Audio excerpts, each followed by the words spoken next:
పేరు మనోజవం మానవ తుల్యవేగం జితేంద్రియం బుద్ధిమతాం వరిష్టం. అదే బుద్ధిమతాం వరిష్టం. బుద్ధిర్బలం యశోధైర్యం నిర్భయత్వం అరోగత అజాడ్యం వాక్పటుత్వంచ హనుమత్ స్మరణాత్. ముందే చెప్పినారు బుద్ధిర్బలం, తర్వాత అక్కడ ఏం చెప్పినారు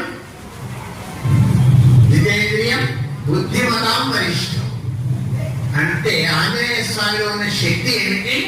మనస్సు కాదు, చిత్తము కాదు, నిశ్చయాత్మకమైనటువంటి బుద్ధి శక్తి ఇచ్చేవాడు ఆంజనేయ స్వామి. అటువంటి ఆంజనేయ స్వామి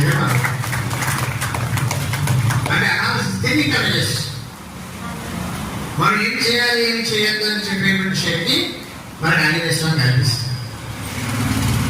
అటువంటి ఆంజనేయ స్వామి దివ్యమైనటువంటి సన్నిధిలో ఉన్నాం. చాలాసార్లు ఉంటాం మన సన్నిధిలో. పొద్దున్న నుంచి రాజధానికి ఎన్నో సన్నిధులు మనకు కనపడతాయి. అన్ని సన్నిధులు మనం ఇందుకోసమే చూస్తుంటాం.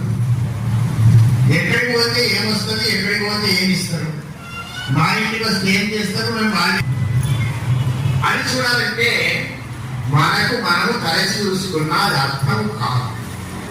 అది అర్థం చేసేవాడు బుద్ధి ప్రధానమైన శక్తి కలిగిన ఓ పేరు మనోజవం మానవ తుల్యవేగం జితేంద్రియం బుద్ధిమతాం వరిష్టం. ప్రాబ్లం ఎక్కడ వస్తుందంటే ప్రాక్టికల్